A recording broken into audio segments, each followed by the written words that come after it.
Of course, this is the hour of politics. I'm going to say welcome to this evening edition of the hour of politics. Joining me on the hour of politics is my partner, Dennis Baku Kenjucha. Mr. Ja, it's the hour of politics. Welcome. Thank you so much. I'm glad to join you on the Hour of Politics, and I'm glad to be here. Let's do it. Let us do it. We have a guest in today's edition of the Hour of Politics. It's no one else but Yanqui. He is the national chairman of the Liberian People's Party. He's making some adjustment as his end.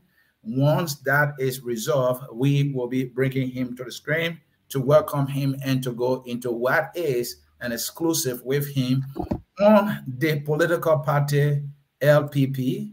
The LPP has just nominated Councillor Tiawon Gongo as its candidate to be its nominee for election or presidential election 2023. He has just fallen also, bear with us. But then is while we wait for, the chairman of the Liberian People's Party.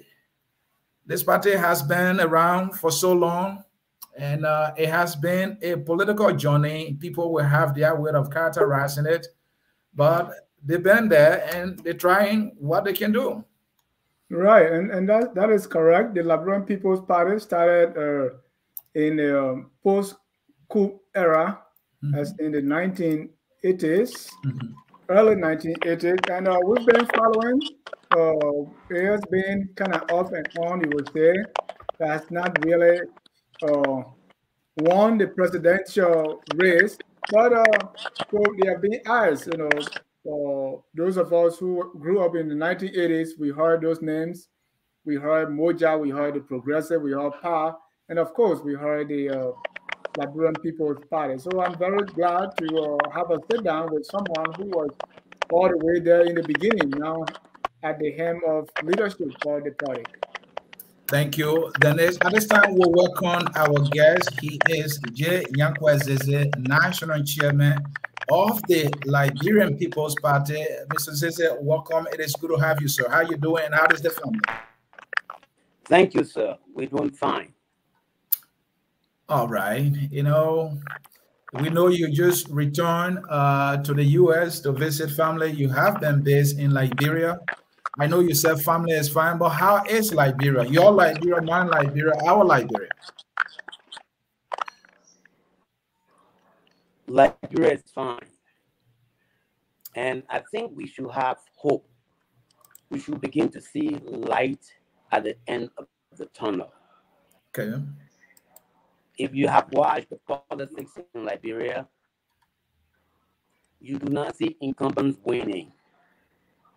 The only incumbent today is Prince Johnson. The senators and representatives didn't make it to come back. For us, the Liberian People's Party, in the 70s, we started with one man, one vote message. We had good messengers who have won the election.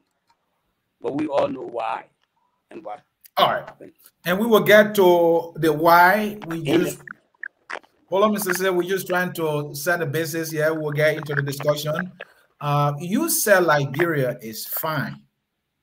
Many people might want a kind of explanation, because those of you in the U.S., family members call, it's the common Liberian saying, it's not easy. We get news about shortage of this and the other. So when you say Liberia is fine, what is your definition of Liberia is fine?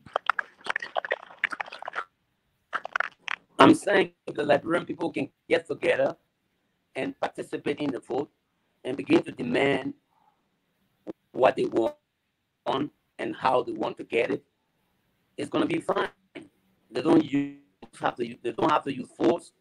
They don't have to go to war. All they need to do is to listen to the messages, watch the messengers, and see whether the messengers are doing fine or in fact the messengers are correct and are the right messengers. And if they do the correct selection, Liberia will go fine. I know there are difficulties in terms of the shortage of price, gasoline, people not taking pay on time. There's corruption, tension is coming on. Yes, crime rate is high. Yes, when you have an economic system that can only benefit a few elites, then of course you're going to have those kinds of problems. And if you look in the great United States, you see that. But what we can do, and what we're telling the Liberian people, that let's have hope.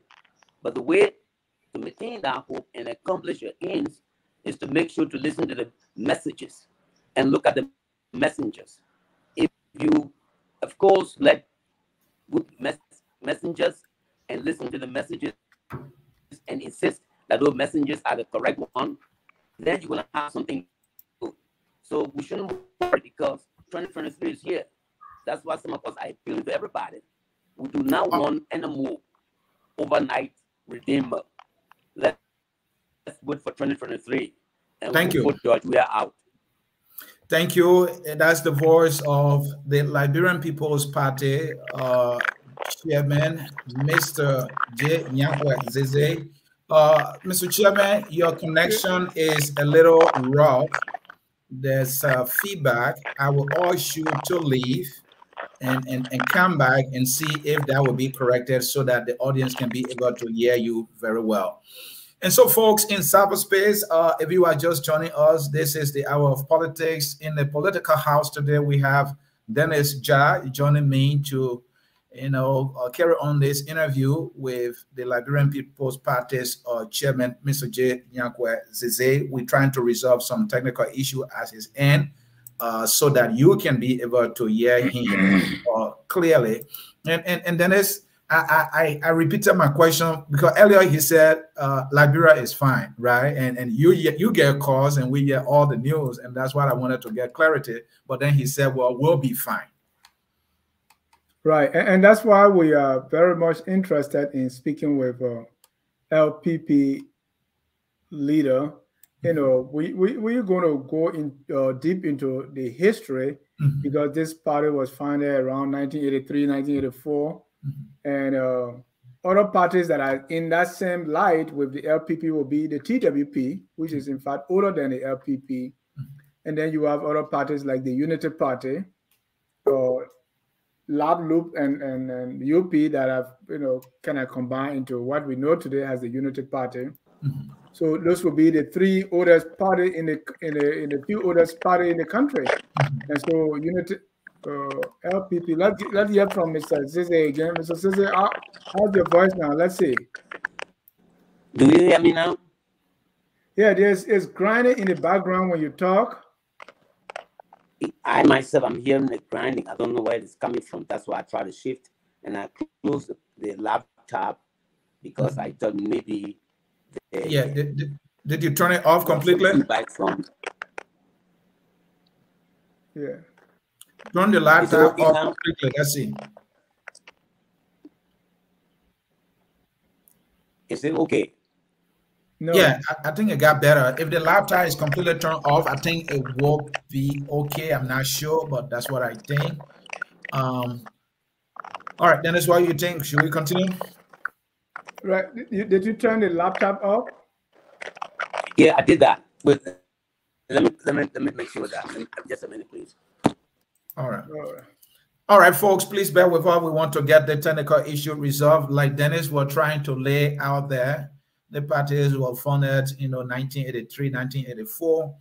And, at the very early age, they were into advocacy, and then the desire to form a political party, and then it happened.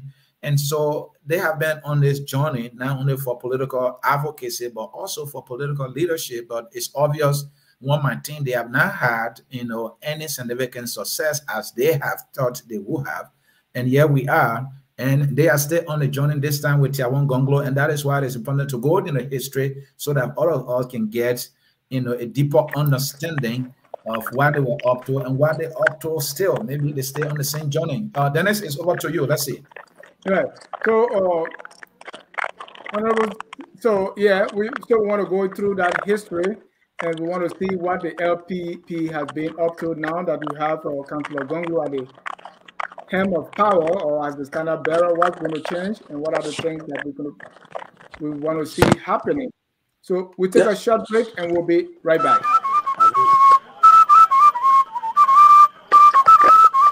Okay.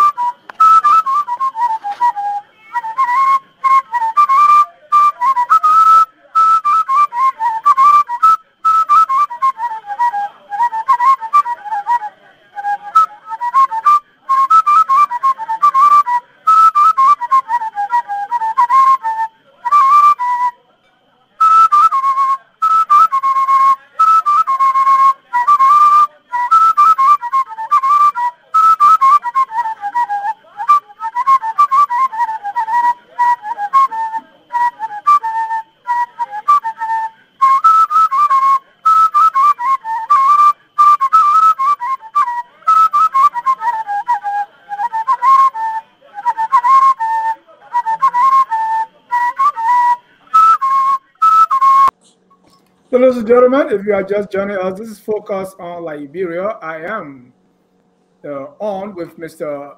Ansony Sieh, the host of the Hour of Politics. Our guest tonight is Mr. Yanqui. He's the chairman of the Liberian People's Party. If you want to remember the Liberian People's Party, think about the broom. That's the symbol of the Liberian People's Party. And the current standard bearer of that party is Councillor Sieh Gonglo. Mr. Zaza is here with us tonight, and we're going to go through our discussion about the LPP and the candidacy of Councillor Gonglo. Mr. Zaza, now you can turn your phone landscape again. Let's try this. I hope it's going to be better now. Can you hear me? I'm not hearing you. Oh, okay. I am hearing you, and you are not hearing me. Yeah, I'm not hearing you, sir. And it seems to be the grounding has stopped, but Right. I'm not So hearing. can you leave and come back? Right. Yeah, he had just left. Folks, please bear with us. This discussion is very important, and it's good to look at history. The progressive, I believe, remain the most respected group of Liberians. It's arguable, right? That is depending on who you talk to. Yeah, it depends on who you talk to, Dennis. You are right there. Arguably so. For me, I respect them, even though I have my own disagreement. Let's see if this is corrected. Mr. Sieh. Can you hear us now? Yeah, I'm hearing you now. Okay, you can put your phone on the landscape view now, and so get ready. You're in the landscape view. Yeah, use the landscape view there. Let's see. All right. Oh. Okay. So Mr. Zaza, let's get this going now. The LPP was started, that's the Liberian People's Party, was started in, I believe, 1983? 84. 84. So why was this party set up? Let's start from there. But you had the Movement for Justice in Africa that basically focused on how to educate the Liberian people to move from one-party system to multi-party system, and also to make sure that everybody that's eligible to vote will vote. Before then, only people who have properties could vote. So lots of Liberians were not voting. It was purposely because of that, we at least had, or at least encouraged Dr. Amos Sawyer, the late, may his soul rest in peace, to campaign and seek the office of Mayor of Monrovia. That was the whole purpose, to make sure that one man, one vote was possible in Liberia. And because of that, we realized there were other things that had to be done to move Liberia power from poverty to prosperity. And we said, well, we need to look at people participation to make sure people have the right to speak, people have the right to say whatever they have to say, people have the right to assemble, and people have the right to protest their government. If the government is doing the wrong thing, they should be able to assemble and write petitions, or at least go into the street and call upon the government to do the right thing. That was the effort. So therefore we said, well, we can't continue being a movement. We have to move from movement to a political party, because only a party can serve as a vehicle in order to put in good leaders. We said to ourselves, the only way we can bring about change is while we have good messages, we need good messengers. That's the idea of why we decided to form a party. We had good ideas, but we had to have good messengers, and we had good messengers, we need vehicle. The only vehicle that you can use to at least become a leader in Liberia is a political party, not Boy Scout, not a religious institution, not social organizations. So where they change from a movement, from activist movement to a political party.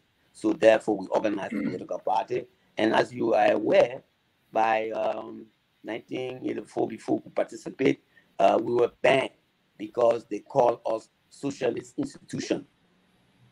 And of course, the war came and the drag on, and here where we are today. Now for today, we are saying, what will make you to win? Two things. Right, and we'll come to today. But you said something very important about moving from that social movement, that advocacy group, to a political party, because it was from MOJA, the Movement for Justice in Africa. And from what I learned, from what I read, that's where your problem came from, right? Because there were certain people that did not agree that you should move from that point to become a political party. And so there was a split from the very beginning, where one group was not even aware that you were doing this, that you were moving from that movement to a political party. And so that's how LPP from the very beginning became factionalized. Is that, what do you say to that? Well, I'm not too sure I have your history and I can accept that. And besides that, any organization, you're going to have people who disagree. In fact, that's the strength of the Liberian People's Party, because we allow people to disagree, even to disagree with the chief or the managing director or the chairman or the president. We got no problem with disagreement, because it is only through exchange of ideas that an institution can grow. So if that was the case, then of course it's good today we are where we are. But I don't think we were at least fragile that we could not organize ourselves. Besides that, the Movement for Justice in Africa had a congress at City Hall where the announcement was made. And of course, 1984, we decided to form a party. And we formed a party. Of course, there will all be differences. It was a question of how to form a party, who to collaborate with, who not to collaborate with. But those are part of the political work. You have to discuss those issues. So, well, if you see it that way, that's fine. But we don't think that was a problem, because other than that, we will not be where we are. Sawyer never ran to be a standard bearer of LPP. Dr. Tiputan ran, Dr. Fambuno ran. Drew Milsing was not directly a standard bearer, but LPP was part of the coalition that produced as a standard bearer for NDC, the National Democratic Coalition. So 3 individuals ran on the party ticket.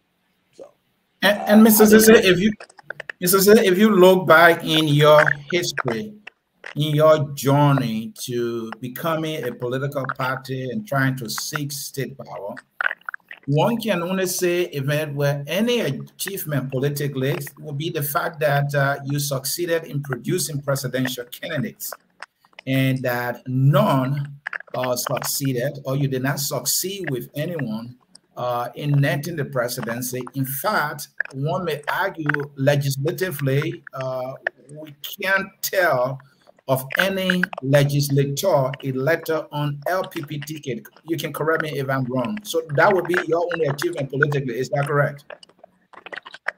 Look, I mean, I will not waste my time talking about the dismal performance in the different elections. That's a fact. Now, whether we have 1 or 2 representatives is irrelevant as far as I'm concerned. I agree we didn't perform well. But again, I'm saying to you, to win election, you need to have messages and to have messengers.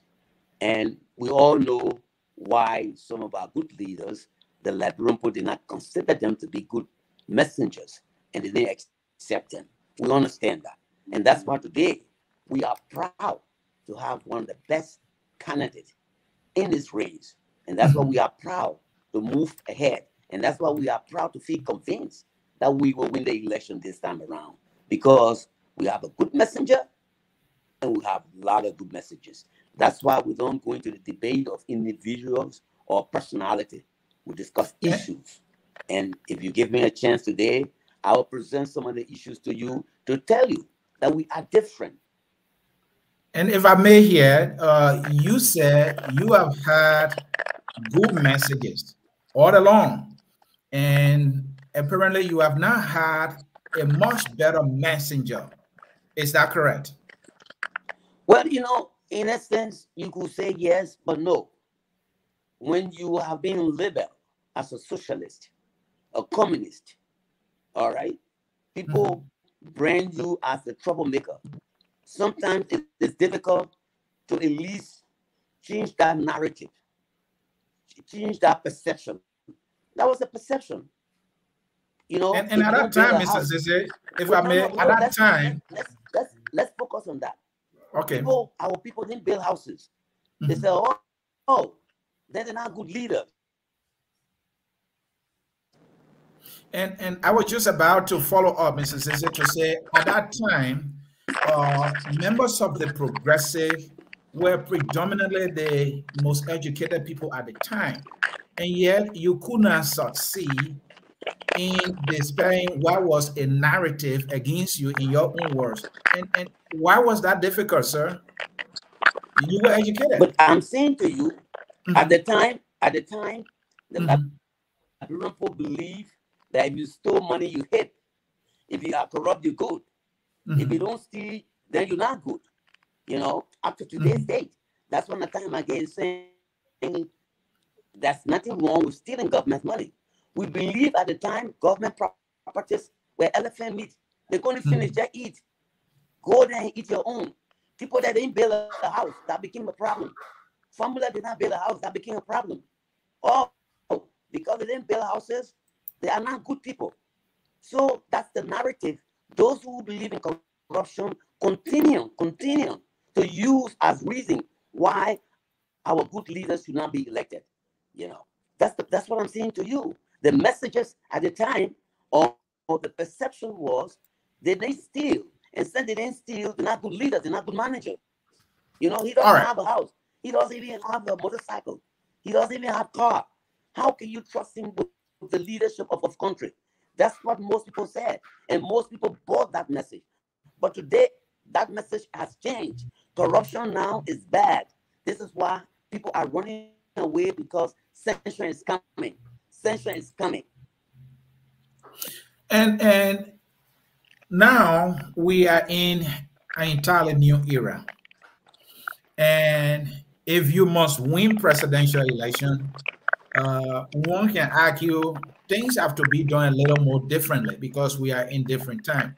The question is, how different is the LPP of the 80s to the LPP of the 2000? Are you speaking the language of today, or are you speaking the same language of the 80s that might be completely, something that might not resonate with the folks of today? How are you different today? But we just see an example. The American people didn't bring sanction on any official government. It's not that people are not stealing. I'll give you a typical example, if you may not be aware of. The Liberian government had ownership in Lamco. The Liberian government had ownership in bomb mines. The Liberian government had ownership in LOIC. What happened to the dividend? The dividend went to individual pockets. And the leadership said, oh no, it's good to steal. Wait for your time. Don't ask me. When you come, you will steal. Those people who protested against that were considered to be socialists. And at the time, people, when they heard about socialism, they felt it was alien. It was not good for Liberia. They told the people, for example, in Lofa, that, hey, you know, if you allow those socialists to come, if you want to have 5 wives, they will take 4 from you and leave you with 1. So that's the kind of messages, you know, they carry out. And it made it difficult for any of our fellows to change that narrative. But today now, it's different. very different because people now know that many people who were given the impression they were doing fine. No, they were not doing fine. They were only stealing. They were stealing, that's all, getting themselves rich, building huge houses, sending their children into, advanced school in advanced countries, at the same time not funding education. That's what we're talking about. Eh, we can go into some of the narratives as I prepare here. Let's look, for example, the issue of even the non-governmental agencies who claim and told donors that they are the one who are managing money. Mr. Zaza, can you adjust your camera so your body we can see right? Because you're. Thank you. So the question here is, how is the LPP of the 1980s and 2000 different from the LPP of today? That's his question. We'll get to the issue of how things are different. It's very different. You have the same personalities. The messages are almost the same, but the minds of the people are beginning to change. Okay. The American government didn't bring sanction on Tauber or Todman. They supported him. It was okay for him to steal, right? In fact, those people who wanted to bring development to Liberia were perceived and, of course, called criminals or socialists. But today, that's not the case. Today, American government is bringing sanction on government officials. You didn't see that in the 80s. You didn't see that in the 70s. In fact, the work was done to steal more money. Look at our diamond, our gold. Where did they go? People of government officials or at least foreigners work with officials of government and stole our diamond and stole our gold. Today's day, you do not have gold deposit as part of our international net reserve. The European countries, they are keeping gold as part of their net reserve because they don't want to borrow money and pay interest. But today, we don't, even though we have a lot of gold in our countries, we don't have that as part of our reserve. As a result, Madam Ellen Johnson Sirleaf, former president of the Republic of Liberia, did not tell the truth when she said Liberia had money of 153 million, which was not true. We had zero balance. So I'm saying to you that narrative have changed now. We are now beginning to see that the facts of today, the people who got rich didn't get rich because of their professional skills, of the inheritance they received from their mothers and fathers, but rather because of stealing government resources. That's the narrative that has changed. Before we accepted stealing to be a way of doing things. Today, now we can see just in Kakata, students and residents got into the streets to sing the song. Tifi, Tifi, Jan Koliko, Tifi. You didn't see that in the 70s. You didn't see that in the 80s. So Mr. Zaza, that's why we are confident we're going to win. Thank you. Yeah, you can adjust your camera. So what you are telling me is the narrative has changed, the mindset of the people has changed, the United States has changed, but the LPP has not changed. You are not adjusting to anything. The problem was with the narrative, the people, the USA, and the mindset, not you. No, I'm saying to you, in LPP all along, we stood against corruption. We fought for people to fight corruption. We educated people to make sure they fought corruption. That's what we still doing today. Look at Tipote. He doesn't, just recently before he built a house, he didn't have a house. All right? Go down the line. Look at people from Moja or LPP. How many of them have the kind of houses that Edwin Snow has, that Ellis Tyler built, that Nathaniel McGee built? And go down the list that, or even George Weah himself. Look at the number of houses he built in less than 12 months or in less than 2 years. You don't see that in LPP. So that's true. We haven't changed. We're still speaking the issue of corruption, that if we allow people to be corrupt, the country is going to go backward. We're not going to have money for education. We're not have money for electricity. We're not have money for agriculture. We're not have money for electricity. That's what we're talking about. Thank you. So since 1984 till now, what will you boast of as the major accomplishment of the LPP? Oh, I think we educated people that you have the right to vote and you don't have to have property to vote. You have the right to example and speak your mind. You have the right to say what you want to say as long as you don't violate the Constitution. Those were things we advocated, and people accepted it. That's why today, if you look in the legislature, it's not only one kind of tribe that is there or one group of people. You got people from all walks of life. Everybody that is there at least has a town, maybe in Granjida, in Lufa, in Cape Mount. Before it became from Cape Mount as a representative, you were handpicked by the status quo in Monrovia. But let's take, for example, you had only one public school in Monrovia in the 70s. Lapla that changed to Tottenham High. Today, we will begin to tell people that if we want to increase prosperity, then we have to invest in education. Not the way we heard about. Madam Salif thought that we should take for the 3 schools, public schools, and give it to British Partnership. Then, of course, you are improving education. But you have not invested in teachers. You don't have number of teachers. If you don't have number of teachers, no matter who operates the school, you're not going to have qualified teachers to teach a student. And the student's going to fail. Can you tell me, for example, or any of the people who supported transferring public school from government to British Partnership, how many students have passed the exam in West Africa or exam at LU? Can you tell me that they have improved? No, because the focus is different. It's all about profit making. Look at the schools. The Minister of Education, he owns his own school. That's what we're talking about. People are focused on enriching their pockets and not concerned about bringing dividends to the people of Liberia. That's the message we know we can sell better than anybody else. Mr. Sieh, if I may here, you know, what you are saying is that the people thinking now seems to be more than where your thinking has been.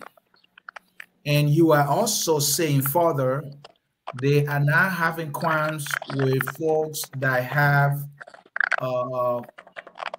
suspicion of corruption, and that they are now turning away from these people. They are even shaming them publicly.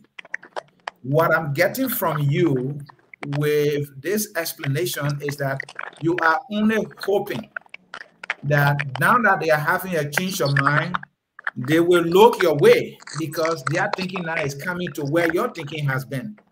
And I don't see a strategy to either enforce that or to secure that. So my question here is, don't you think you are just hoping and not acting to win? Don't you think so? But how can you say we don't have a strategy when we're beginning to list and discuss the issues that we know the people want to hear about? Let's look at Darren Dillon, for example. All he said, he wanted light in darkness. That's all he said. Or look at George Weah. He believed that when he said he got Liberia as hat, that was sufficient. Yeah. And may you make adjustment into your camera there, please. Thank you, sir. He drove the point to the streets that they bought their own t-shirts because he was saying the Liberian people were not fair, or the Liberian leaders were not fair. They lied to the Liberian people. George Weah, didn't have to lie to steal because he has money. He didn't have to steal. So based on that, they voted for him. He didn't discuss anything. He didn't discuss any issue. They asked him to go to debates. He said he didn't have to debate. First, he didn't go to school. He doesn't care whether he went to school or not because he had the people at heart. He was going to protect the poor property. He was not going to steal because he was already rich. So the poor had, oh, wow, that's true. He's rich. He's not going to steal. Therefore, you will make the right decision. But it turns out not to be true. He's stealing more than even the people he replaced. That's what we are saying.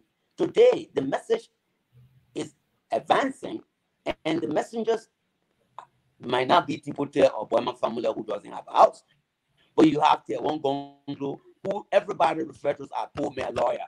Why? Because he didn't attempt to get rich overnight. He didn't attempt to look for rich clients like Lamco, like Metal Steel to be his clients. He went, for example, the people who Ellen at least put in jail, who didn't have money to pay him. He volunteered and he served as their lawyer, as their legal person. They didn't pay him a dime. That's what we're talking about. That's the kind of man, that's the kind of message you can sell. That this man is representing what you put it represented. what the Burma family represented. Because Burma family interpreter said, we do not want to steal Wanson, rather we want to serve the Liberian people. In the 70s and the 80s, these gentlemen went to labor union, helped them, just a minute, they helped them to write their contracts in order to get better pay, in order to get better increment, in order to protect them from management, way of doing things. But today, only our party can boast that we are saying we will begin to help people to understand the issue. We'll begin to explain complex issues to them. And Mr. Sieh, I like you have listed those things about Tiawan as a member of the LPP being an example of what a citizen should be and to also be worthy of any political power. I like that. But immediately after the war from 2005 going forward, now that you have political shocks during the war, one would have thought that knowing your level of consciousness for national development, right? You should have been the one to have gotten to business immediately to resuscitate the LPP because you have people. That is no debate, right? But it's like you went into coma. Many of your members went in Unity Party, they obtained jobs, and you did nothing. And now you are coming back. Are you not starting so late? Because while you were doing that, the CBC and other parties were making some progress, and for which they are a little more visible today. Do you think you missed out during that time period? No. Where are they visible? Stealing. That's all they're doing. Look at NPP. Charles Taylor was occupying 90% of the country. Where are the schools? Where are the clinics? Where? I mean, I heard Sieh Allen boasting that, they've been around for long, other parties have not been around. They got 12%. That's true. We got 5%, we got less than 1%. But where are the progress support? Where are the clinics? Where are the roads? How come our students are failing? Aren't they ashamed? Come to George Weah. He said he had the country at heart. What has he produced? Part of thieves who surround him are people who want to get rich overnight because he's not setting a good example. So we're saying to you, we're saying to the Liberian people, that look, the reason why we sat down and participated and helped other political parties, because to show to people that we're not anxious to lead. We want to see good government.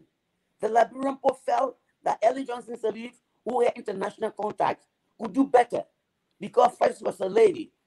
Two, they felt that because of international connection, she could help to remove the debt. So people bought that message.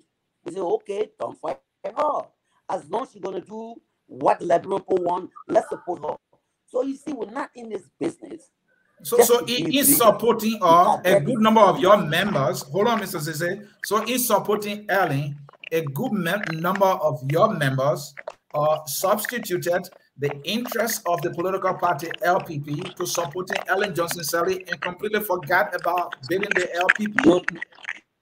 No, you can't say we substituted or we LPP were actually the unity party. That's not true. The president has enormous power. She does or she did what she wanted. Whether recommendations were made from many of our partisans who worked with her, she didn't care. She did what she wanted to do. And you know Ellen for that. Ellen is the person who will tell you what she wants to tell you, even if that's true or that's not true. She will tell you that.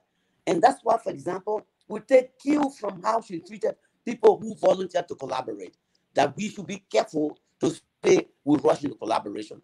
What did she do? She promised over so many people to be vice president, only because she wanted to disarm them in order to select the person she wanted. She promised many of them, and she told them there's no need to discuss issue. When we get there, we'll do the best. There was a conference in 2005 in Washington, D.C., organized by the Union of Liberian Association.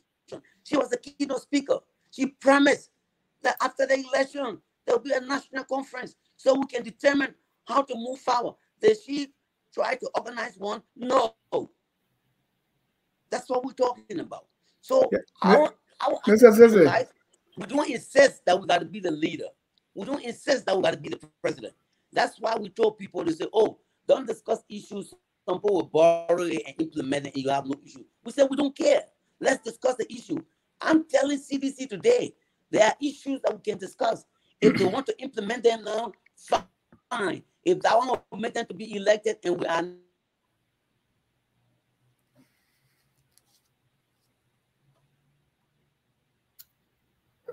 performing services for the people more important than we be the one to perform the services. If today, Judge, we are can begin to turn the things around and begin to implement some of the things we want, I can tell you, we'll join him to do that. If Alexander Cummings can begin to do the things we want, we will begin to do that.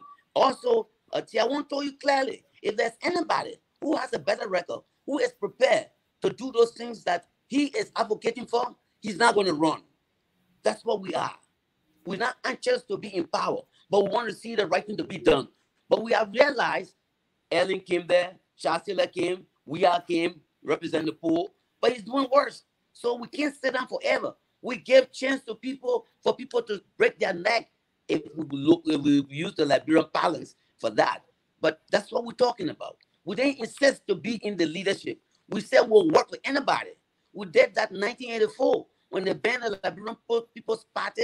We joined with LAP, we promoted LAP, we campaigned for Jackson Hebdo to be president. We didn't insist to say we'll sit down and not support. In 1997, LPP, some members joined Clayton Watterson to support him. Some members joined Ellen Johnson to support her. That's the kind of people we are. Right. And Mr. Sieh, let me understand this.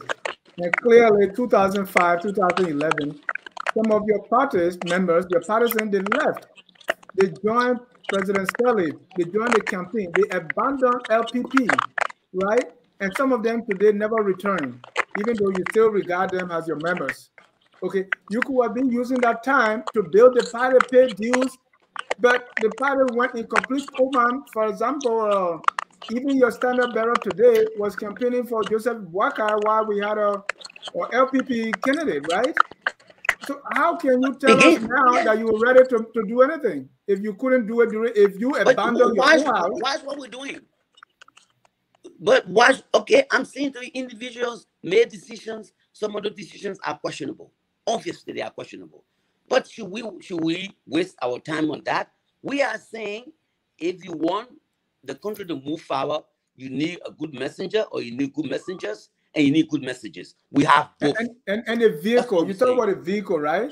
But this LPP vehicle. But the vehicle can only operate when it has good messengers and there are messages to be carried. That's all the vehicle is there. The vehicle is the platform. But we saying to you too, we have good messages and we got good messenger.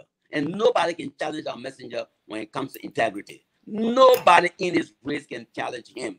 And he's clear on that. Everybody says so. Even the United States government says so. So, I mean. Thank you. And this is the question I want to ask. Earlier, you talk about messenger and message. You cited the Darius Dillon example, right? So let me premise my question on that. There was this light revolution, if I can pull it that way, that elected Dillon. Now, did you find out about the how? And also, if I may add, there was this youth revolution that elected President, now President Weah. We see a broom. How do you create a broom revolution now to elect Yawon Gonglo? That's precisely the broom with the kind of issues. Let's go, for example, let's take a key case. Let's go to electricity. LEC. You just read a paper that the LEC officials were happy in bombing because they have electricity. LPP is now saying, can we visit that whole idea of electricity? Why? Because in 2016, we had people marching around in River G, Grand Jita, Nimba, and Maryland that we had electricity. But listen to what Money Captain, who was the former executive officer for Melina Challenge Account Liberia, who is now chairman of the board of directors for LEC. Listen to what he said. He says to you that there were no planning. When former President Ellen Johnson was campaigning in the Southeast, they put to her, they wanted light. She said, okay, I can have life. But they didn't pay for it.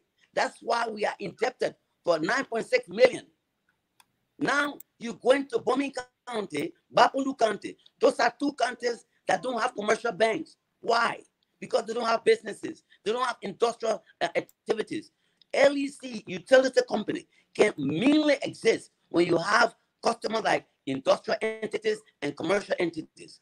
You don't have that. You don't have a commercial bank in those places. But you carry LEC. We are saying, we are saying it's another subsidy we are creating. Here we created subsidy for rice. And today, that's Mr. Sieh, may I hold you there, please? May I hold you there? You know, my observation here is that you as a political institution and your members, you are overly policy oriented. We need that. I cherish that. Those policies will not be implemented if you don't get elected. That was why I asked the question. It is about the election. You have a broom to the house. You have a broom now, and I asked the question, how do you create a broom revolution to get elected? You are pivoting now to policy. Dillon did not talk about policy when he won. We did not talk about policy when he won. I'm asking you, how do you come up with a winning message? Like in darkness, Like in darkness is policy. Sweeping corruption is policy. But we tell that was just a slogan. I disagree. That was just a slogan, and you know it, Mr. But Sieh, you know that. But slogan is based on issues. He told you from now on, he was going to make sure to discuss issues that came in the house. He was not going to allow people to discuss issues and the public will not get involved. That's why he promised. Now, whether he deliver on that or not, that's a different issue. But I'm saying to you, or based on that concept, that from now on, he's not going to allow people to discuss issues in the house and the Liberian people are not aware of it. That's the lie we're talking about. So he succeeded with that campaign. The question is, how do you succeed with the broom campaign? Because you know the broom represents the sweeping of corruption. People have begun. Right now, people are challenging the government that, you have to do the right thing or else we're not going to elect you. That's why today you have fight right now with Alexander Cummings because he brought people the Liberian people believe are going to steal. That's why they're telling him. So you see, the issue of the broom is beginning to be resonated with the public. We're telling them that people who stole before or people who use violence to at least enrich themselves, you should not elect them. That's why Alexander Cummings is having a problem. Because Mr. Zaza, how do you attribute these things to the Liberian People's Party? Like whatever is happening, you are saying it is based on what the Liberian People's Party has been doing. Where are the records to prove that? Wait. What are you saying? Yeah, you are saying the United States is doing this, the people are doing this, corruption is now on their front, front page. People are discussing these things, and you are saying the Liberian People's Party is responsible for these changes. Is that what I'm hearing? No, I'm saying to you, we used to say this before. We told people that people are but they didn't listen to you. I agree. They didn't listen to us, but I'm saying to you today, the narrative has changed. It's not only LPP that change? Wait. It's not only LPP that is saying corruption is bad. The international community has joined LPP. Look at the leader who came down and said, no, people who have been questioning the TRC has to be implemented. Even Alexander Cummings doesn't like it. The former president of Liberia, Madam Ellen Johnson, doesn't like the TRC. But the United States government is saying the TRC has to be. Who campaigned for it? Or one of the person who campaigned for it? Tiawan Gonglo, the stand-up LPP. Show me one presidential candidate that you know of that has been campaigning for the TRC compared to that of Tiawan Gonglo. So how can you say we don't have the revolution? How can you say we don't have the message? But the important thing is he was also one of the presidential, the Senate bearer who has come forward and said, Ellen Johnson Sirleaf, you are responsible for 90% of the corruption in Liberia. No other candidate has said so. Yeah. No other candidate has said so. So you see, that's let's keep with the broom. We have a message. Okay. We have a message. He said it. That's the broom. The broom. Yeah, the broom. What exactly are you sweeping? Wait. Let me come back. There were a lot of people who were saying we should focus on George Weah alone. Tiawan Gonglo said no. When the broom is sweeping, it sweeps the past and the present. And so that's what he's doing. That's why he identified Ellen, and he did not play on it. He didn't speak in a bathroom. He had a press conference, and they asked him and he emphasized why he said Ellen Johnson Sirleaf is responsible for 90% of the corruption in Liberia. So and if you have a person statement saying that, if you have a person who pushed in the TRC, then you know very well your broom message is resonating. Right. And that message about Ellen Johnson being responsible for 90% of the corruption, that's debatable, right? Because people are saying, no, Mr. Gonglo, you yourself, you were part of this government. The statement was that Ellen is responsible, 90% responsible for the current condition, both economic and political conditions in the country. That's what he said. Not only corruption, but both economic and political conditions. Oh, well, in fact, thank you for adding that there. Fine. I accept that addition. That recommendation is accepted. And so let's look at how factual is that, right? And that's what Dennis was coming to. And so how did he arrive at this point of Ellen being responsible 90%? Ellen, as a political actor, did what she needed to do, what any citizen would do to support a candidate. She chose Josh Weah. Josh Weah administration. Let's go down the list. The list. Number one, the 64 fraudulent agreements she signed. Isn't that is denying on revenue to the extent the government has to borrow money. No, but that's not what he meant, though. That's not why he's saying he's talking about today political and economic conditions. But I'm saying to you, but he went on by saying because she didn't want to be prosecuted, she made sure somebody is elected to protect her. That is correct. Right. So we can't, they're all interwoven. You can't separate. She stole. She lied to us. But she said the corruption did not start from the hair, it started from the tail. She herself told you the corruption's a vampire, except the vampire didn't eat her. You know, it only ate the small people. That's not true. So Tiawan is making an argument. I was just saying Tiawan is making an argument. Ellen chose her personal protection and interest over national interest, accurately saying she chose George Weah. She influenced the election of George Weah.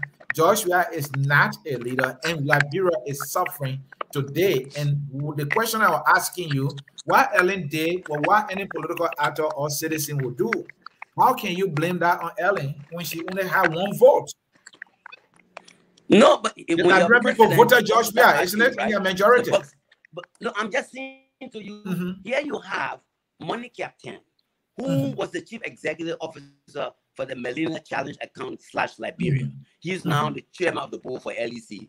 He has reported telling you that the issue of electricity, it was not something that was planned. You know, today we're paying 9.6 million to a private company of Ivory Coast. Now here we go again, and because of that, just George Weah decided to follow her footsteps. You go to the issue of the 10 million Chevron gave for Liberian economic empowerment that was given to the son Robert Sirleaf. When it began to ask Robert Sirleaf, she said she takes responsibility. The knockout money, you know, I know very well. I wrote an article where Knockout said they were in the budget that they raised 458 million, the 158 million, but they spent 138 million. Where did they get the money from? And how did they spend 138 million? That's the kind of thing.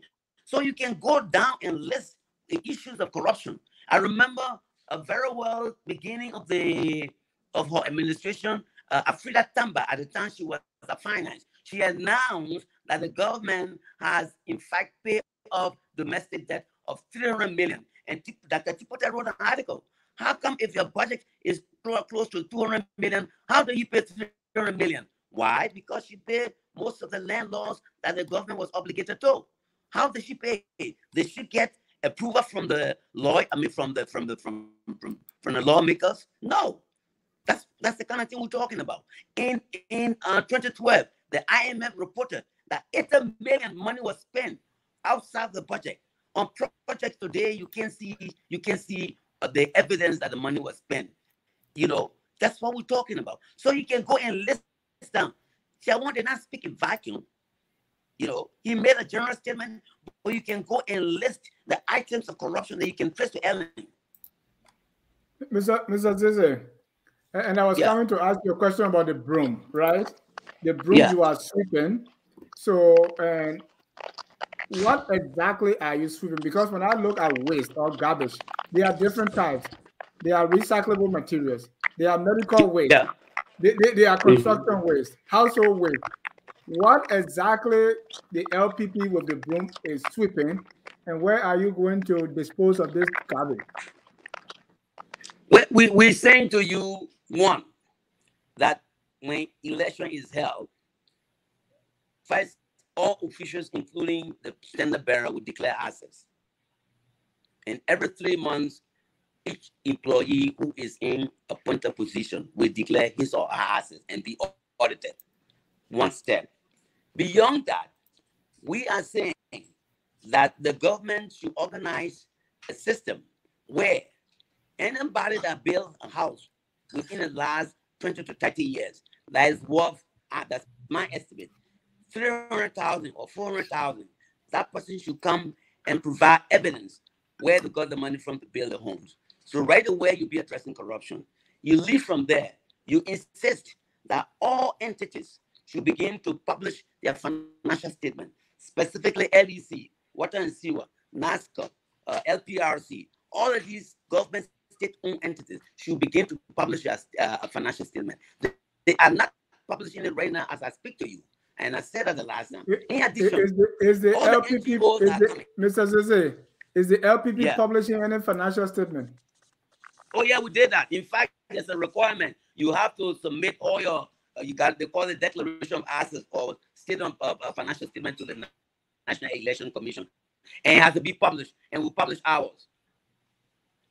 So when you finish sweeping all this there, where are you going to put it? Excuse me? When you finish sweeping all this there with the broom, where are you putting it? When you're sweeping corruption, actually the way you're doing is that you're making sure to protect the money that belongs to the Liberian people. You're making sure that people will not take money that does not belong to them. So in essence, why we call it corruption, it will not be debt, rather it will be assets that will be at least redirected for the interest of the Liberian people. So we'll not allow people to steal money because we'll make sure people will find the correct tax return. Some waste are recyclable, right? You have to recycle them. So as you go on sweeping, there are some you might have to recycle. Do you know some of those recycle waste? You want to tell us? And which one will you burn? Some have to be recycled. You define what you want to sweep. We're saying sweeping corruption doesn't necessarily mean you're sweeping people away. Basically, you're trying to make sure that if somebody say they have a house, they should have evidence. If they don't have evidence, you ask them, then you sweep the money back from his private account and put it back to the government account. That's part of the sweeping. Okay? All right. So if... We'll take a short break. When we come back, we're going to tell, we're going to talk more about your strategy, how you intend to win some seats in the House of Representatives, in the Senate, and how you really intend to win the presidency. Some people look at you and say, well, maybe they are just going for trying to make themselves available for vice president. So when we come back, we're going to see your strategy and why do we really believe that you're going to win this time. Thank you.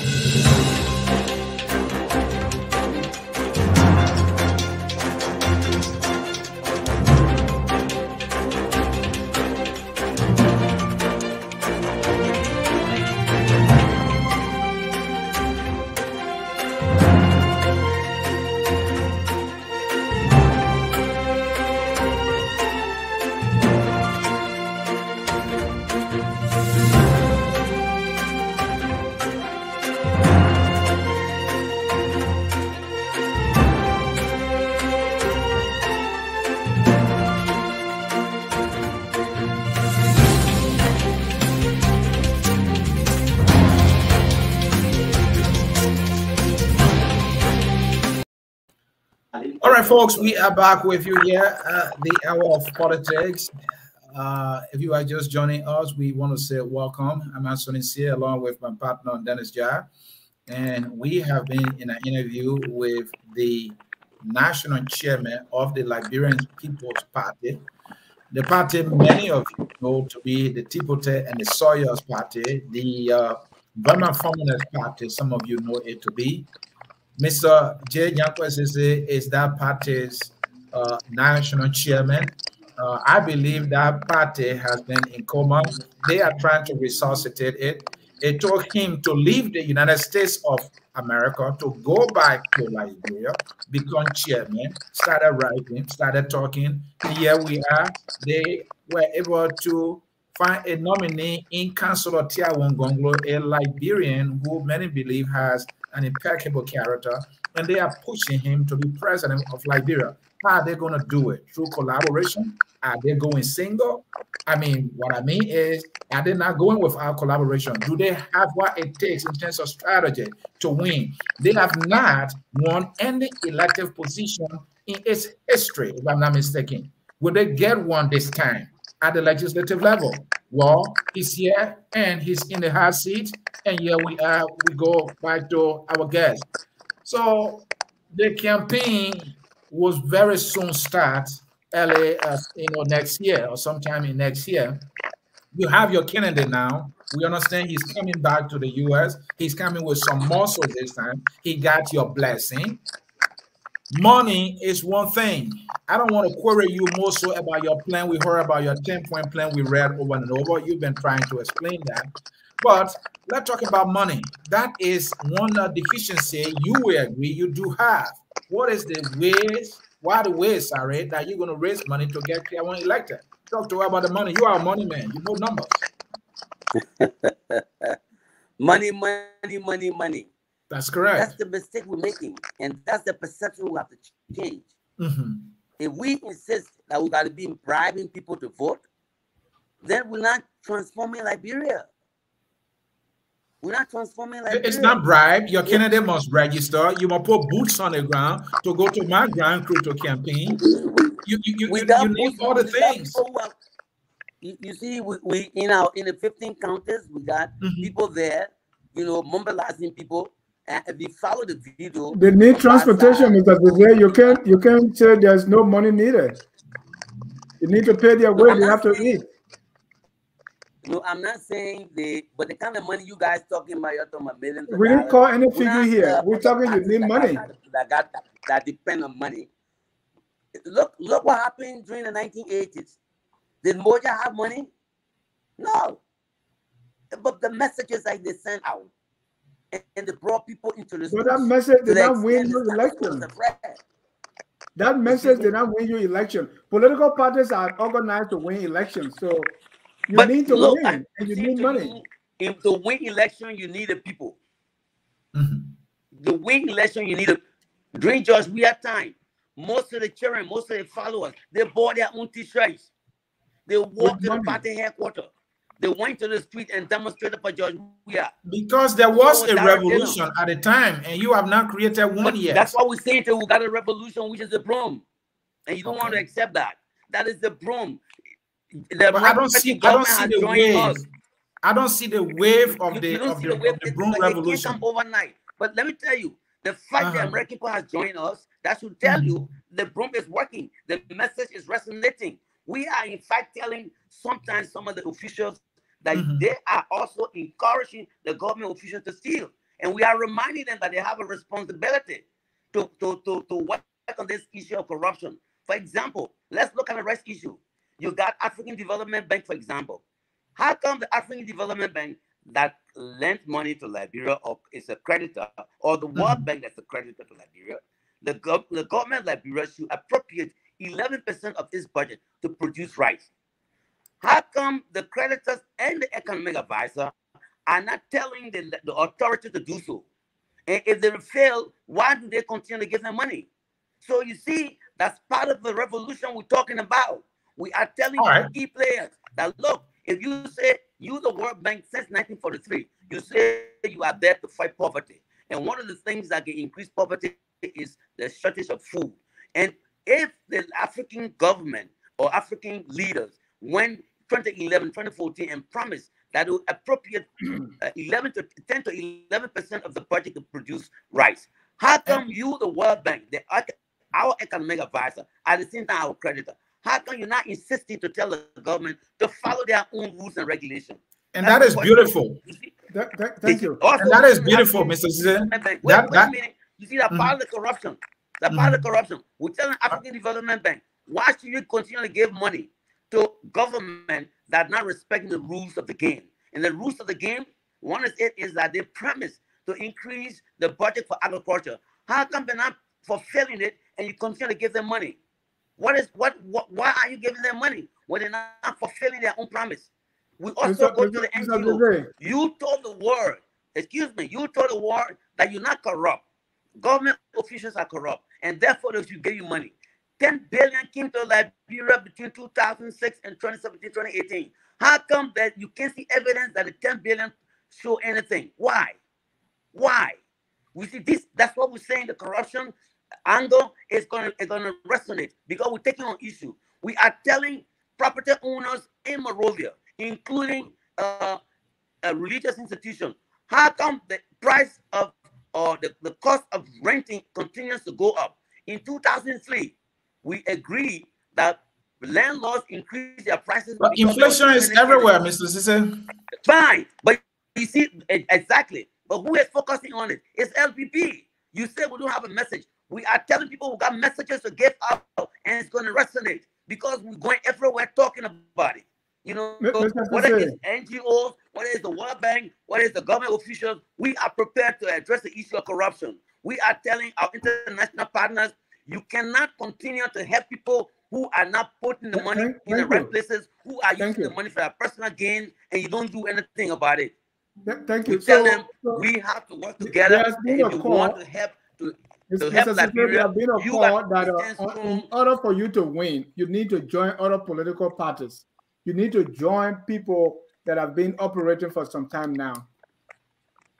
What is the Gonglo advantage, or what is the LPP going to do differently to be able to first win some legislative seats and also win the presidency? Give me in clear, specific terms, what is the strategy? That's a good question. It depends on what you want. Do you want to replace George Weah as president without transforming Liberia? If you want to do that, we are not part of that. If you want to transform Liberia, fine. What we are asking political parties to do, let's begin to sit down and discuss issues, how we want to transform Liberia. If collaboration should take place, it should start from the lower level to the upper level, up to the upper area. It should not start with the president to come down. Let the technicians begin to meet and discuss issues. Let us discuss issues, for example, how do we deal with the issue of rights? Here is Nigeria today. They can put at least the let me specific here. I come from district number 2 in Sino County. How are you going to put forward a candidate that will be able to win as representative of district number 2, for example, in Sino County? Are you going to talk about the issue? Are you going to talk rights? What specifically are you going to do? Oh, I'm telling you, everywhere you go, people want to hear about issues because they are tired of living the way they're living. They want jobs. I mean, are you saying employment is not an issue? Shouldn't we talk about that? Why should you give somebody like when he doesn't have money to buy toilet tissue, when he doesn't have money to send his son to school, when he doesn't have money, you know, to go to hospital? Why can you create jobs? Then later on you can do the issue of life. Why give an Ivory Coast company 9.6 million when you don't have rice farm in River G? Right. So what is the history? What is the history of the voters voting this way, for which you are so confident that they're going to make you the win? Issues have always been the winning miracle. Issues and messengers, you win. If you don't have issues, you got good messenger, you don't win. All right. If you got good messenger, you don't have good issues, you don't win. When you have both, you're going to win. And we got both. And we are telling you, if any political party wants to work with us, let us begin to discuss the issues. And then we can move upward and consider whether we can, in fact, collaborate. Mr. Sieh, I must say to you, besides Charles Taylor, and you can correct me, you've been around a little more than I have.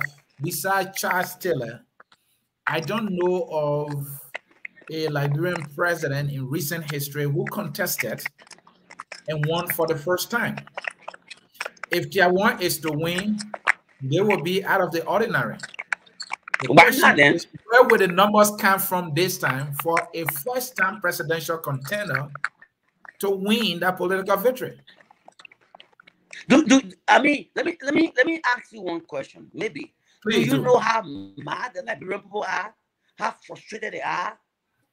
Yeah, I know they are frustrated, but their frustration, their madness can go to Cummings, can go to They Buakai. are frustrated. They are tired. Right. They're No, tired what I'm of saying, people that frustration can who want benefit things their Cummings, own way. can They're benefit tired of Buakai. people. They're Why tired of Gonglo? people who are not talking about real changes, who are just trying to on the surface issue. No, they don't want that. Why you think today Mela Yakakolba is respected? Why? Why? Because he's speaking the truth in many cases. Yes, sometimes he goes overboard, but he's saying what the people want to hear. And I'm saying to you, if we can organize ourselves and begin to do those things in many of the countries, it's going to be easy. And organization will not take 5 months, 2 months, 3 months. Mr. Sieh, moving along. Mr. Sieh, here's the thing. Yes, right now, as we speak in the LPP, if there is any new messenger for the LPP right now, it would be Tier 1. Besides Tier 1, we are yet to see the likes of H. Burman Formula and other major, partisans of the LPP coming forth to speak on behalf of Tier 1. What is holding them back? What time are they waiting for? But look, sometimes they don't come up and speak publicly. But look, listen to read the comments that people write. They're not different from the comments that I will write. They're not the articles that will be different that Tier 1 could write. If, for example, he criticized the World Bank. He criticized the World Bank. In essence, he's speaking the language that one is speaking. But why is the question is very direct. Why are they not campaigning for Tier 1 Gonglo? Why are they in the background? But the campaign has not started, sir. No, but people are speaking, it's right? Illegal to campaign. Excuse me? People are speaking for their candidates. People are promoting them. I see your Alaro Tokwa standing with Buakai. Why is it that I don't see Burman Formula, I don't see Tipote or any of your big heavyweights in the we don't see Kofi. We don't see all of these people. We can't have it both ways. If we are saying we tell the old people and we got new faces, then why are you still asking for the old folks? Oh, Tier 1 is old folks. What are you talking about? Is Tier 1 new? Is Tier 1 new? Tier 1 is old folks. So why are we not saying? You are far younger than people there, Jew missing or Burma family. Right. Yeah. So who are the LPP members that we see out there standing with Tier 1 Gonglo? Who are they? Who are they? Yeah. And where are they? You got George King, for example. You got many of them who got young people in the leadership. Dr. George King, yeah, we heard he's with the team, but we have not heard him speaking. We're not on personalities. Look at the issues that we're putting out. Look at the issues. You need messengers. You need who you think are advancing those issues? If those issues are good, then it gotta be the people who are putting the issues together should be good. What time, Mr. Sieh, what time, Professor George Click here, what time is he waiting for to start speaking? The reality is that in any case, you are behind here. You started late. What time is he waiting for to start speaking? Now, if you look on the other side, Josh, we have people who are speaking for him. He has a surrogate out there talking nearly every day. We don't see that except for Tier 1. You don't see people speaking besides Tier 1. Yes, I don't see people speaking besides Tier 1. Saying to you, look at the many issues. Almost every other week, articles are coming up written by LPP people.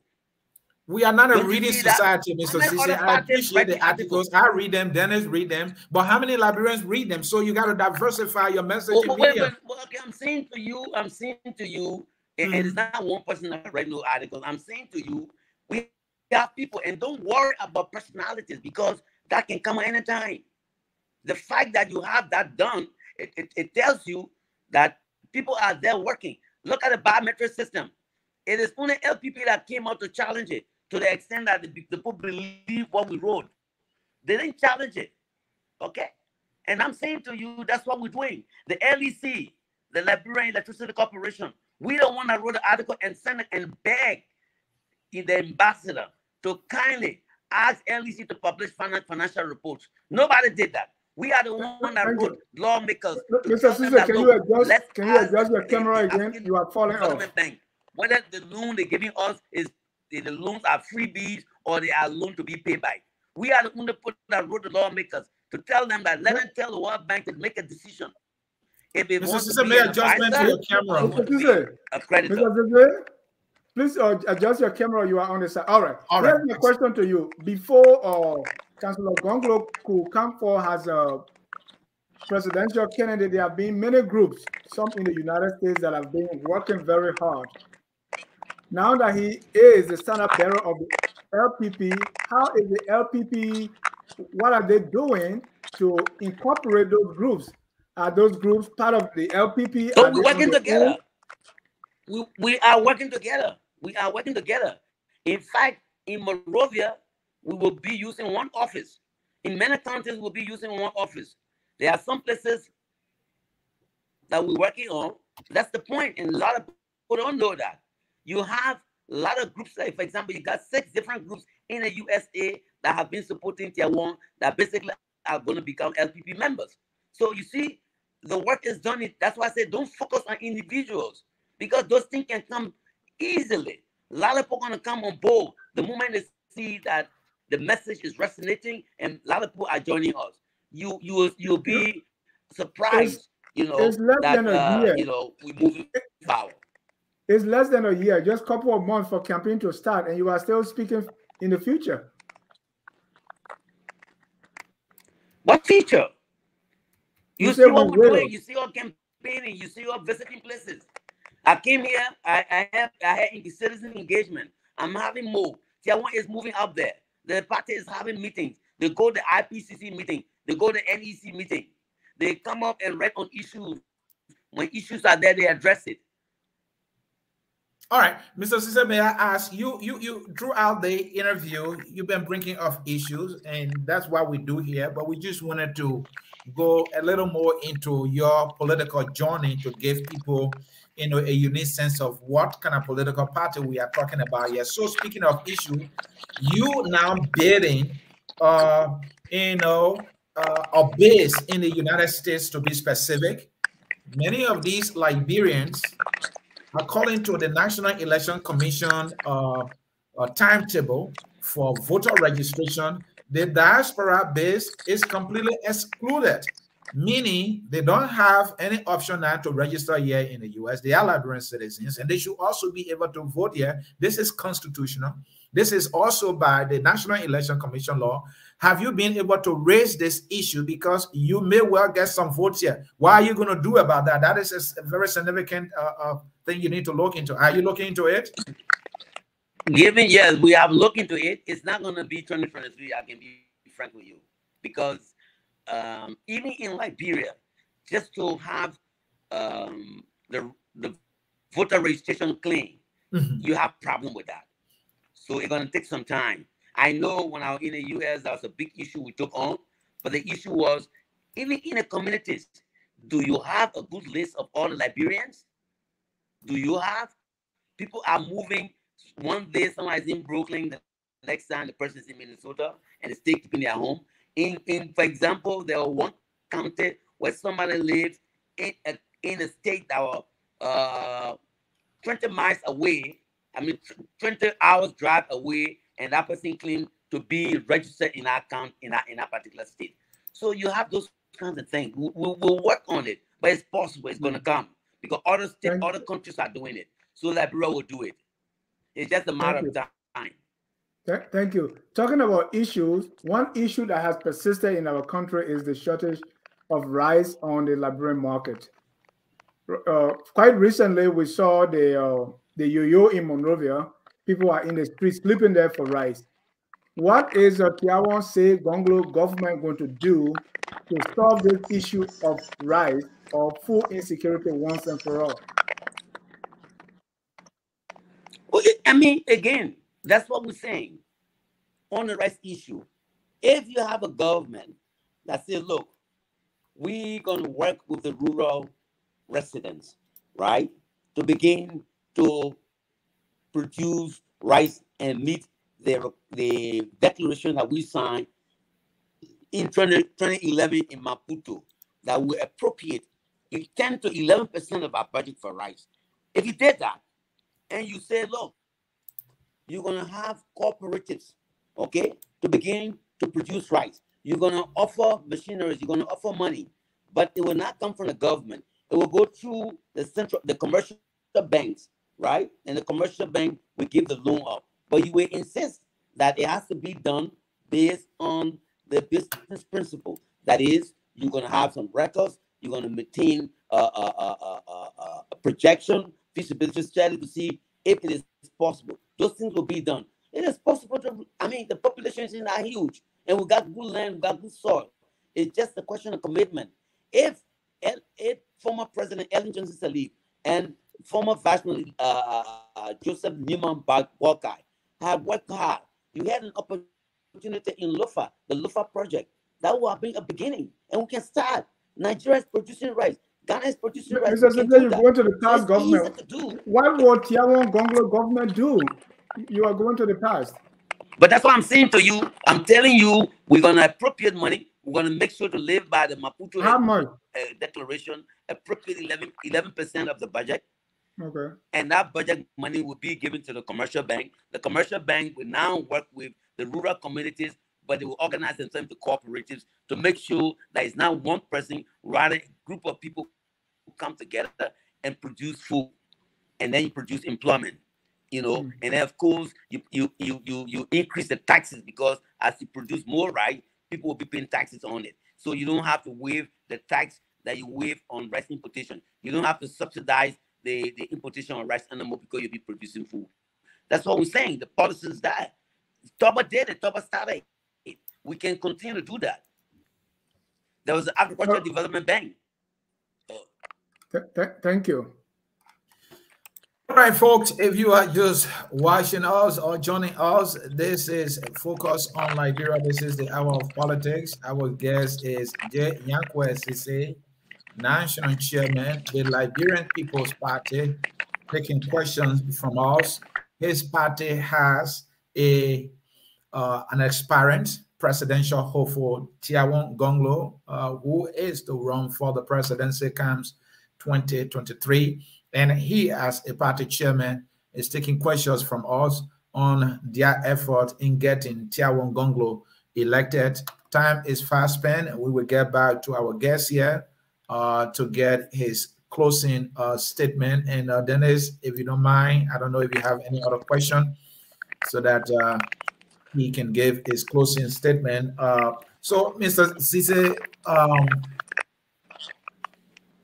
I asked earlier, and even Dennis followed with that, how are you going into this election? Is this something you have decided? Tiawan is going, you're not collaborating? Well, we just said to you, again, when we go for citizen engagement and raise this question, we ask the communities that, look, if you insist on collaboration, why don't you invite the two political parties, three political parties leaders to your community, ask them questions, and see whether, in fact, they are on the same wavelength for collaboration. And then you have a reason to tell them to collaborate. But you asking us to collaborate, you don't know whether we have commonalities. You're insisting that we should collaborate, only to be forcing tomorrow to have the situation you have in Liberty Party, to have a situation you have in CPP. Is that what you want? I don't think we should pray for such, because you want to be collaborating to fail. So what I'm getting from you now is you would rather play it safe and you don't want to deal with the potential trouble of getting your hands full with all kinds of conflicts. So more than likely you're gonna go as LPP into the election with Tiawan Gonglo. No, we're not saying that. I'm appealing to you. The next time you want to have panelists on your show, invite two of the principal parties that you think should collaborate. Let them tell you how to raise revenue. Let them tell you how to deal with corruption. Let them tell you how to deal with TRC. Let them tell you how to deal with energy. Let them tell you how to deal with issue of the climate change. Let them tell you how to deal with the rent that is increasing every day in Monrovia. And how do we deal with it? For example, Thank people you. who are close to people who got a lot of properties And that is a good suggestion, and that's something we have been doing. We have been doing here. But to close, I will give you the opportunity That's now. what they do in the U.S. They bring Yeah. political parties together, debate. Thank you. And I will give you the opportunity now. And in the future, we will invite you as a party chairman and another party chairman to debate your individual plans and see how best those plans are good for Liberia. But we'll give you the opportunity to close. And in your closing, we want you to tell us why Tiawon Gonglo is the best person to be Liberia's president as of next election and next go ahead. As of next election, why should Tiawon Gonglo be? Before you come in, Mr. Zaza, just want to remind our Mr. Zaza, before you come in, I want to remind our listeners that tomorrow at 7 p.m. I'm going to be hosting Mr. Patrick Sieh Tuon, a staunch Cummings supporter. He's going to be discussing the fallout from Team Cummings 2023 selection. Mr. Tuan is wondering if, based on the selection of Team Cummings, if Cummings is actually the real change. Then on Thursday, you will be here with Tough Talking Thursday. The question we'll be answering here is, what should we do with our warlords and their associates? 19 years after the Liberian Civil War, there are still things that we need to discuss about our war, the uncivil war. And anytime we have actors of the uncivil war playing any political part, they are clamor in our society. So we want to discuss this time, what should we do with our warlords? Right here on Focus on Liberia, I'm your host, Dennis, on Top Talking Thursday. Please be our guest. Again, Mr. Sieh, thank you so much for joining us tonight.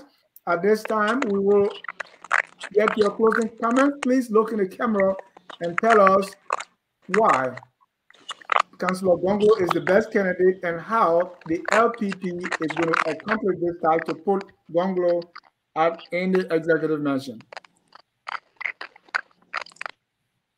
Our standard bearer is just following the footsteps of the late Dr. Emma Sawyer, may his soul rest in peace, Dr. Bona Hipote, Dr. Bama Family, Drew Mason, Dr. Kaya, and all of the good people who pushed that message of one man, one vote. Today is not one man, one vote. We have achieved that. Today, Tiawon has taken on the issue of corruption. He's telling you should join him.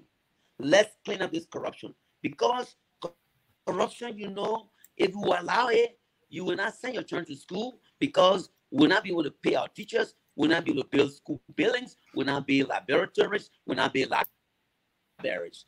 If you allow corruption to exist, you're not going to have drugs at your hospitals. You're not going to allow, you're not going to have money to build your roads, to pave your roads. You're not going to have money to build the bridges. Because of corruption, you're going to have people fighting each other. You're going to have a civil war because of corruption. If you don't want civil war, you got to join us to reduce this corruption. It's now serious because Nathaniel Magee is telling you they believe that corruption is not a problem, especially if you steal and use the money to build your houses in Liberia. That tells you something is wrong. Look, in Asianic countries, when people steal, they bring shame to their family. So some extent you steal, you are a celebrity. Change that. When you steal, you are a good guy. You smart. You hip. We got to change that. When you steal, it's okay. When you steal government property, it's okay because you know how to play the game. We cannot continue to go that route. That's what Tiawon is telling you. We got to use the broom. All of us will use the broom. Do not allow your family to steal and you at the same time embrace him. The only time you cry corruption when that's your opponent, when that's your enemy. You are not fighting corruption. If you want to join Tiawon, that's what you need to do. Or better yet, you can stay in your party and insist that we should fight corruption. We should fight corruption in a way that is not discriminatory. In a sense, I saw United Party people making noise over George Weah. But I said, shame on them. Ellen Johnson said you stole the money. She did a lot of things. You said nothing about her. I have not heard United people complaining or challenging Ellen to produce or show records that to show that she did well. She's not showing it, you know, and I cannot see myself criticizing Judge Weah, and I cannot criticize the former officials who stole money. So we, all of us, have to be brave and move forward. When your family steal, telling my brother, my sister, my wife, my husband, you are wrong. Carry the property back. I don't want to enjoy any of the property. If you join them to steal, you're not helping Liberia. We have to begin to be serious if we want to win the war on corruption. Not the former Ellen Johnson way, you know, that you will steal, but you only criticize others who steal. Thank you very much. Thank you, and thank you. And that was the Liberian People's Party's national chairman, Yanqui Sieh, with his closing statement here. I want to say thanks to all of you for following the broadcast today, despite of the little, rough connection there from the end of our guest. And I want to say a big thank you to my partner, Dennis Jaff, for joining me in this evening edition of the Hour of Politics. This is how we will come to the end with our song that says, we are all Liberians. And indeed we are. And he said, Tiawan is that Liberian to be president. If you believe him, that is his message and it's your choice. Thank you for watching. Enjoy the song. We are all Liberians. And bye-bye from us here at Focus on Liberia. Thank you, folks, for watching. We are Liberians.